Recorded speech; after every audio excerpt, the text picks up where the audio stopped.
Well, 50 years. That's an amazing time. Yeah.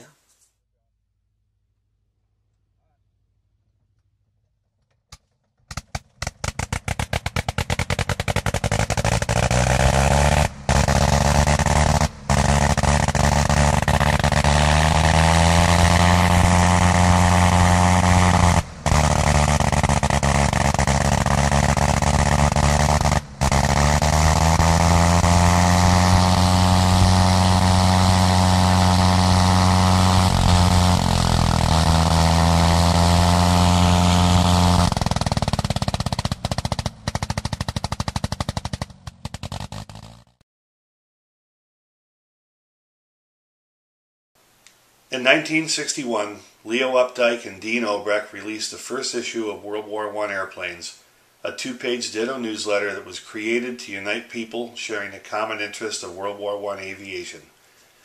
Now, 50 years later, we are pleased to present Leo telling the story of the birth and evolution of the organization and the publication that brought countless World War I aviation enthusiasts and experts from around the world together in the days before the Internet.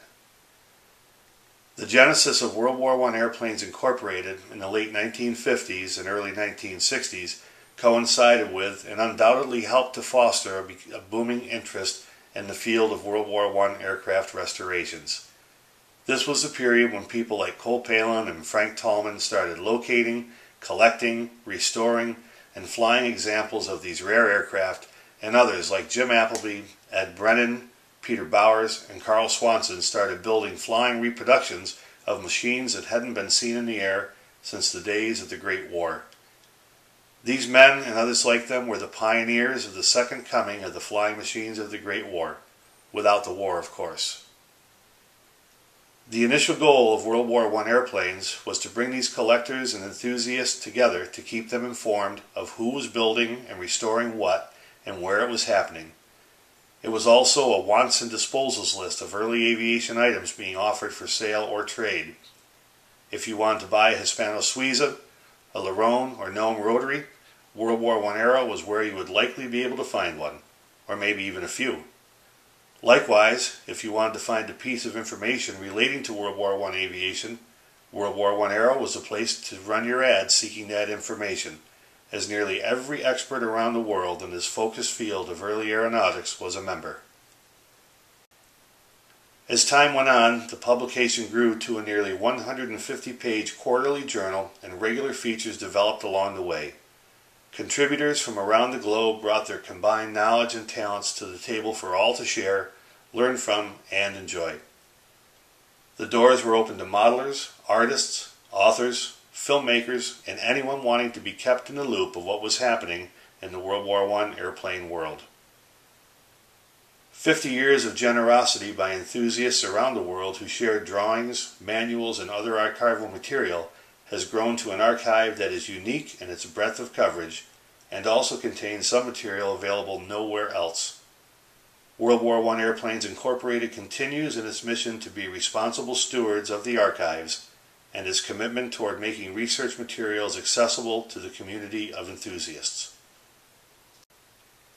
Today, this 501c3 organization is working to continue to produce World War I Aero, along with its sister publication Skyways, the Journal of the Airplane 1920 to 1940, which will celebrate its landmark 100th issue next year. Additionally, World War I Airplanes Incorporated is working to make all of its back issues of World War I Aero and Skyways available via the Internet as PDF downloads for historians, researchers, and early aviation enthusiasts to learn from and enjoy well into the future. For those who have enjoyed and supported World War I Airplanes Incorporated, we thank you, and for those who are just becoming aware of our organization, we hope that you will enjoy the issues as much as we have.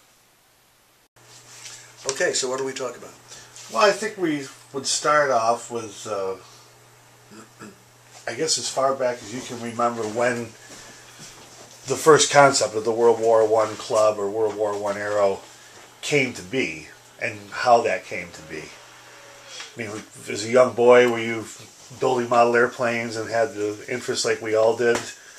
Yeah, I was doing airplanes, And I got involved with G8 and its battle aces. Do you remember that? Just through Cole Palin's collection, yes. I have 4 of them bound at home. I learned German that way, actually. And I remember sitting on a tree that had fallen down in the '38 hurricane in Boston, reading one of them. Sitting on the tree. There was the city in desolation all around me. And that really got me into the World War I period, those magazines. They were a lot of fun.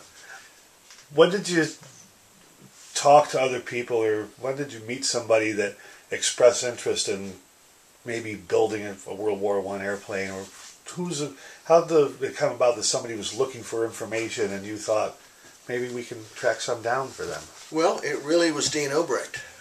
I was taking a degree in linguistics at the University of Rochester, and this guy was in the department, and I don't know how I got to meet him exactly. He was there, and I did meet him, and he must have said something about, he was building an SE-5, full size, and you asked, or somebody asked, what happened to it? Did he ever finish? I don't know, and I never saw it, but he claimed he was building it, and he was in correspondence with a lot of people. Some of the people on your list, some of whom were building and some of who were supplying, and I never heard of most of them. And I helped him put the list together because he was basically in correspondence with them. Now, one of the things you asked for here, or Sean asked for, is what was a high point for me in this whole 50 years. And in a way, the high point was the correspondence, which was enormous. Beverly was doing 10 letters a day out, and that meant about that many in. So it was very heavy, and the mail was a big event during the day. And it was exciting to meet all these people, even secondhand, knowing that they were interested in some of the same things and interested in telling me what they were doing. And I was interested in helping Dean put this list together, and the list got bigger and more complicated. And at some point, whether his term was up or whether he was tired of it or something, he said he wasn't going to do it anymore. And I had to think whether I was going to do it anymore. And because there was so much enthusiasm for it, and the income, the input was so great, that I said, okay, I'll go on doing it. And so that was 1965 or 6 probably. And it was put together practically with safety pins before that, and it continued that way. Did it start out initially as people looking for drawings and plans more than anything, or was it always parts and pieces as well? Because I know in the wants and disposals, it's always run the gamut from full airplanes down to one piece of paperwork or one little drawing that people are looking for. I think it was always like that. We have the first issues, or the first printings anyway, and I can look and see, but off the top of my head, I would say it was both. And sometimes it'd be books, and sometimes stuff that they had to sell, or they heard of this, does anybody know anything about this, or I'm trying to get a hold of Harry, anybody know Harry, that kind of thing. And it went all over the world. Well, I noticed in the letter that you sent to the Antique Airplane Club, introducing the World War I Club, or what became World War I Aero, and you referred to literally every kind of person, the one that was building an airplane, the ones that were just thinking about it, some that just want to dream about it, and it always seemed like World War I Aero took in all of that. Yeah, it did. Whether you were building one and flying one, or you were just sitting there on your porch thinking, it'd probably be nice to build a World War I airplane. Yeah. But nobody was ever turned away, and they were all encouraged, I think. Pretty much. And of the things that happened in that period, I do remember thinking one day how great it would be to connect somebody who had something with somebody who wanted it, or the other way around. I mean, just that by itself. Where that was in relation to this article, I don't know, but it's the same idea. And Dean's list that I was helping him with clearly was moving in that direction. And they wanted that kind of help, and they kept sending this kind of request and list. So it seemed like an interesting thing to go on and pursue it. Right, somebody's always looking, Yeah. and hopefully somebody always has. Yeah. But putting those two together is not always the easiest portion. I think that's where you guys stepped in. And it was fun. And one of the things that was rewarding about it was that people were quick. If they wanted it and you said something, then they'd get back to you. Not, I never heard from them again, or I asked for this and nobody told me, or stuff like that. Do you think in the there was a more of a personal correspondence because it was handwritten letters and postcards, and people were a little bit more serious about it when they actually put the stamp on and sent it to somebody, and we're looking forward to hearing back from them? I think there's a lot of truth in that, and the quickness too. And then people who would write you about this or that would frequently wind up telephoning you, or you telephone them. So then there'd be some kind of personal contact. And the thing I'm a little sorry about was, out of all that, I didn't get to meet all that many people. And sometimes in Tom's model show up there at Rhinebeck, people would come by and they know me and I didn't know them. And sometimes I didn't know the name or the face.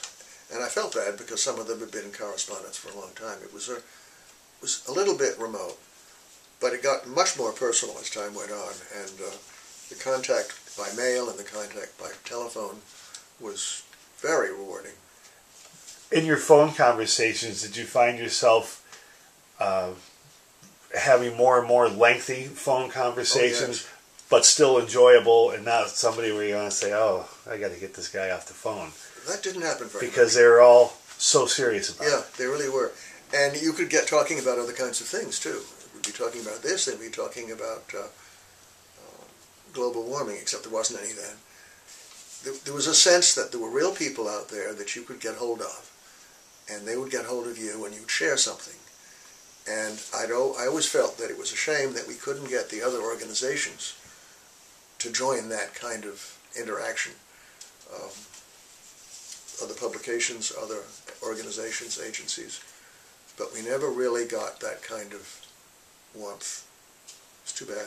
I would say World War I Aero has to have probably the biggest personal touch in correspondence and phone calls then and still now. You know, nobody has ever turned away for, say, a silly question. Yeah. Which there are many of them out there too. But, in the early days, you were still working full-time in Rochester as teaching. Yeah. And this was something you were doing on the side in the evenings and weekends, or when as time allowed? And I was using the school ditto machine. I bought the paper, but I used the machine. I remember once, we used to mail the things in envelopes. At least one set of issues, they'd be folded in half this way, and they'd go into an envelope. And in the school barrel, I found a couple of big packages of blank envelopes that size. They didn't say the school's name on them, they were blank, and they were going to throw them away. So I took them and mailed out one of the issues in them, which brought me and the school close together in perfectly reasonable ways, I guess. Recycling in the early days. Absolutely, yeah. The whole business of dittoing was different from mimeographing, different from printing, different from home printing. Early on, who was your... I know we all think that Leo Opdycke did this all himself in the early days. Were there anybody that was really instrumental in encouraging you and maybe offering some assistance on those early issues, or helping you with mailings and correspondence? Well, all these people, including both of you, have been helpful and encouraging in terms of coming over and licking stamps and bending envelopes. I think I did pretty much all of that until the printer, whoever it was, it got so big that the printer did it themselves. But it took a while to get to that. I think by the time I got here, the printer was doing most of that, luckily. But people were certainly writing each other and encouraging them to write for the publication and having correspondence about it, so we were getting contributions like that. The money thing was interesting. You mentioned it here. Because at the beginning there was no charge. None at all. None. No membership dues, per se. Not at all. And we encouraged, I forget where it said this, but it was in there somewhere very early, to people to make voluntary contributions of, 25 cents or $1 or something just for postage. And sometimes it was more than that, and sometimes it was less than that, and it wasn't everybody, but it was a good number of people. I remember getting a $20 bill from somebody and falling over backwards. Nope, there was not that kind of money. Right. And that worked okay for a while. We never lost money on it, and I never put in any of my money. It was really interesting, not even a nickel. That's pretty amazing that it could self-sustain. It really did. When did you go into an actual membership format? Well, it was... where they actually had to pay something to yeah. receive... I don't remember exactly. Probably early 70s maybe, or late 60s. I recall some of the, I don't know, I guess mid-60s era when they were construction paper stapled together. Oh, yes. And I'm assuming those were all hand-typed? Yes, there's no computers. And were you doing all of that as well? I was doing... Or a majority of it? Yes. We didn't have a secretary for a long time. I didn't have one in Rochester. And when he came here, we had a lady, McKell, right? And then we had Beverly, who's came here for 20 years. She was terrific. And they did all the typing of correspondence. But before that, I did. And when it came time to retyping an article, which happens sometimes, I did that for a while, and then luckily they did all of it. On those early issues, were there people contributing articles and information then? Or was it mostly your writings and gathering of other people's information? Well, it was all Dean's stuff, and then it was Dean's and my stuff, and then it was my stuff. But in terms of writing articles, there weren't articles in it for quite a while. And it seemed like we were basically a wants and disposals list and a projects list, and maybe a membership list with addresses, maybe. I'd have to look and see. But early on was more of information sharing. Oh, yes. With other members and right. people that were interested. And then one day, I think after Dean had left it, looking at the list that I've just described, it seemed as if that some of the pieces of the list were basically about publications, and some were basically about engines, and some were basically about wanting things and about making things. Then it seemed like these were really sections of a publication. And then somewhere in there, I think it was number 30, 32 somewhere, I got some stuff together and blocked it in a little bit. So you had a museum section, and you had I can't remember exactly how that worked, but they began to take shape because of what people had been sending me. And fairly early, people began to write articles. They'd done research themselves, or they thought about their own experiences, or their own fathers, or whatever. But a good deal of it was opinion. It wasn't just, it was 6 inches, no, it was 8 inches. A little of that goes a long way. And it seemed like people were interested in having other people listen to what they themselves felt and thought about different things, which was, I thought, was very exciting. And I've always liked to see that and do that and encourage that to happen. Yeah, I think that's always been a part of that magazine. There's always a little philosophical aspect of some of the articles, which is nice. Were there people that were building reproduction airplanes back then in '61? I know, we all think of course, our association with the Aerodrome, we always think of Cole Palin as building reproduction airplanes, but who were some of the earlier ones that you may or may not recall that were actually building World War I airplanes or flying original stuff, which was still a little more available then? Well, looking at this list of memory names, which is a nice list of people that were very helpful, I don't see more than 2 who I remember as building very early, and one was Peter Bowers, and one was Jack Bruce, and maybe he didn't, maybe he was just collecting things. And there were others, because we were supplying information and parts and whatnot to people who were actually doing it in '61. Ed Brennan was an Ed early Brennan, one, yes, right? he was. With the Fokker D7. Mm-hmm. In fact, that was the first one, the first scale reproduction World War I airplane, I think, anywhere, and he built it. And then... he was the first to invert a Ranger, yes, too, I think. right? Yes, and we sold, you have it now, the directions for doing that. Seemed like a really, really good thing to do. But that airplane is now, who was the guy who bought? Well, Brian Coughlin ended Yes. up with it. Yeah. And that was in a magazine, I remember, in a magazine store in Rochester, and I came across it by accident. There was just a picture of this airplane. It was a Fokker D7, and where it came from and how it got to be there, I had to read it and see, and my God, the guy had built it. I didn't know that. And when would that have been, roughly? Well, we got to Rochester in 57, so it'd be late 50s, getting to early 60s. Do you think that would have been your first discovery to realize that, hey, there's people that are out there doing it was things? very early. It might very well have been the first one. Yeah. Well, the question that everybody always gets asked whenever they're interviewed about their passion and what was the most satisfying part, would you say it's the correspondence, and even though you never met everybody face to face, friends that you dealt with for years and years, I would assume. Yeah, I think that really is the truth of it. And I'd always been interested in getting mail from a long time ago when I was little on another subject. But this stuff with all these people writing in this way, with this kind of attitude, really made the thing come to life. And so the mailman was a big day, a big time every day, and still is, even though the mail isn't like that anymore.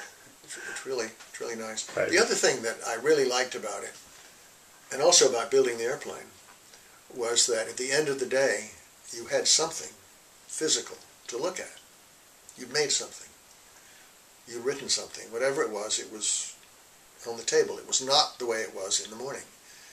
And I remember putting the piece of the tail skid and the rudder bar of the Scout on the mantelpiece after I built them. They were the first pieces I made, and they were just up there. Nobody knew what they were, but there they were. And it was, it was the beginning. And it wasn't just a plan or an idea.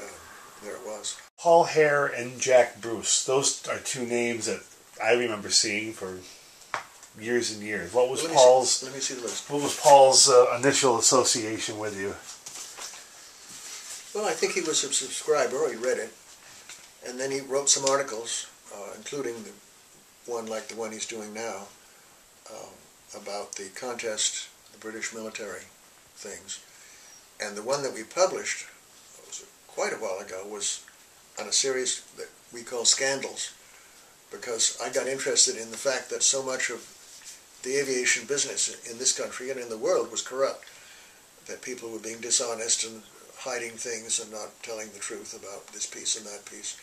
And so he was going to do a series of articles on scandals in England. And one of them, the first one, which we published, was on Graham White, who had been involved in he had a production line of some kind of trainer, I don't remember which it was, sort of like a Jenny. And he bought wood for it, and it was not the right kind of wood. And either the people he bought it from didn't tell, or he used it and didn't tell the military. So the airplanes were defective. Not wickedly, but they just didn't last very long. And it made a tremendous stink. It was a little bit like the newspaper guy in England. Oh, Mr. Murdoch. Doing some dishonest things, and it spreads out into the world around him. And so he wrote that, and he wrote other things, and he was a regular correspondent and very helpful as the magazine got in trouble, later on. And Mikesh, Bob Mikesh, was the curator of the Air and Space Museum. And I met him and made a point of going to see him down there, and we went and had dinner with him a couple of times.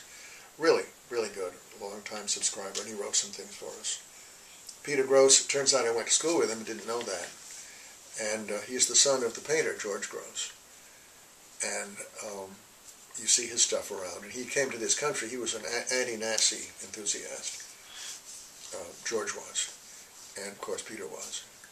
And I went to Germany just once with Peter to work in the French museum there. And in the German museum, Museum für Verkehr und Technik, traffic and technology, to look at their collection of photographs. There were a lot of photographs of early French airplanes, and I wanted to use some of them in the book.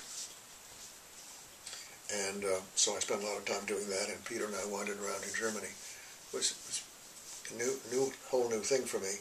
And he wrote, obviously, some things in the magazine. We had lunch together in New York once, and he offered to do a thing called Archive, which was a section that came up fairly often a long time ago. And the idea was it would have information in it that most people wouldn't have any access to. So there was one on designs of German exhaust systems, and other things out of his personal records, all of which went back to that museum when he died. And we printed some of them. And I can't remember where Archive began as a series, but we ran him for several sets of issues.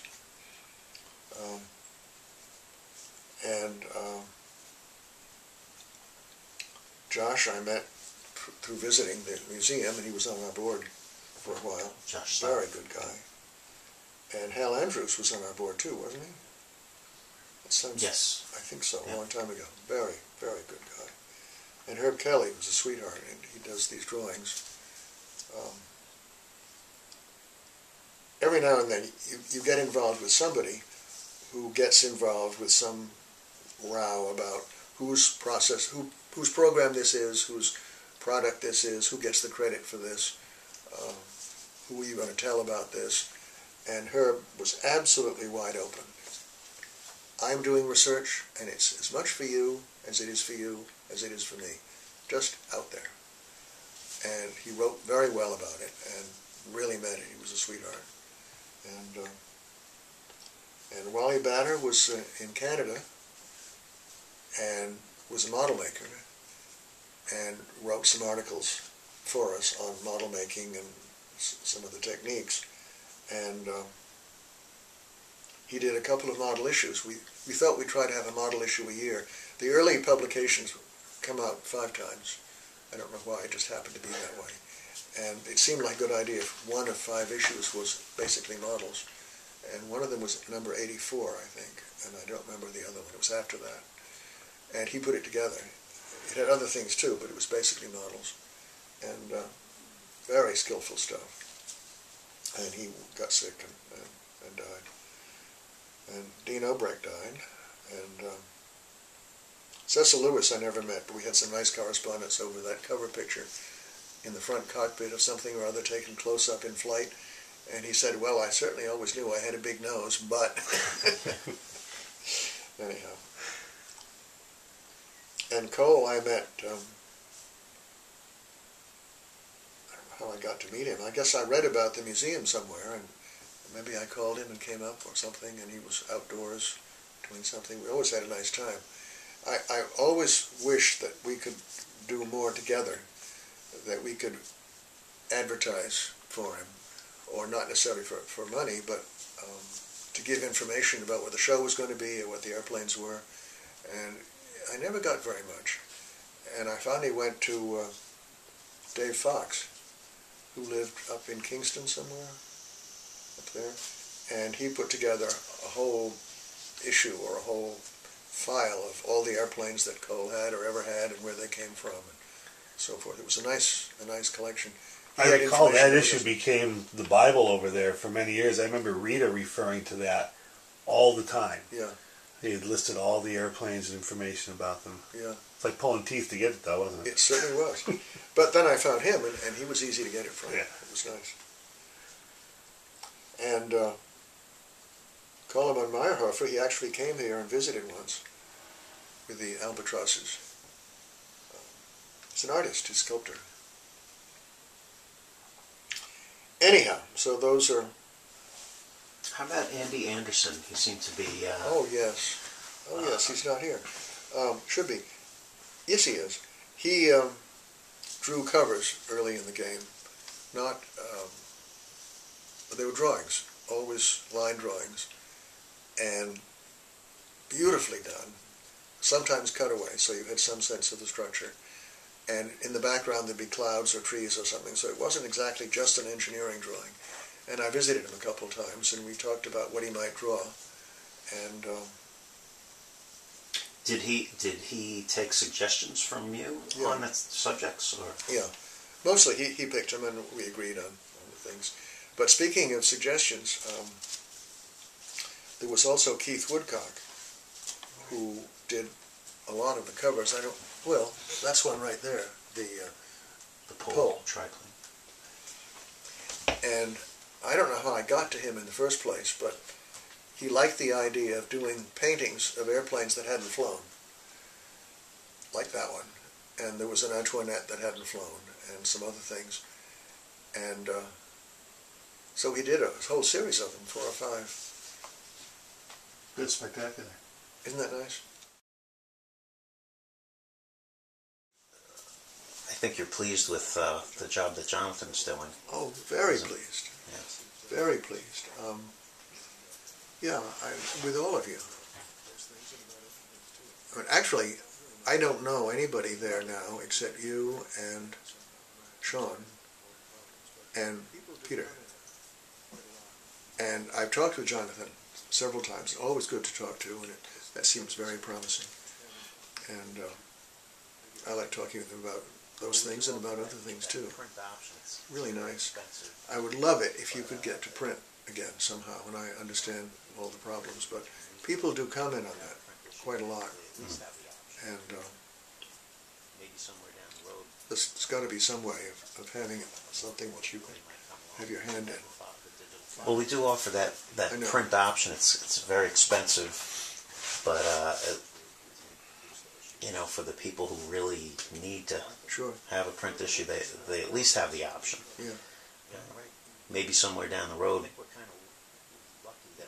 a more affordable way might come along, and we do have the digital files that can always be converted to print somehow. So, you know, at least as long as we continue to produce the issues, there'll always be a way to print them.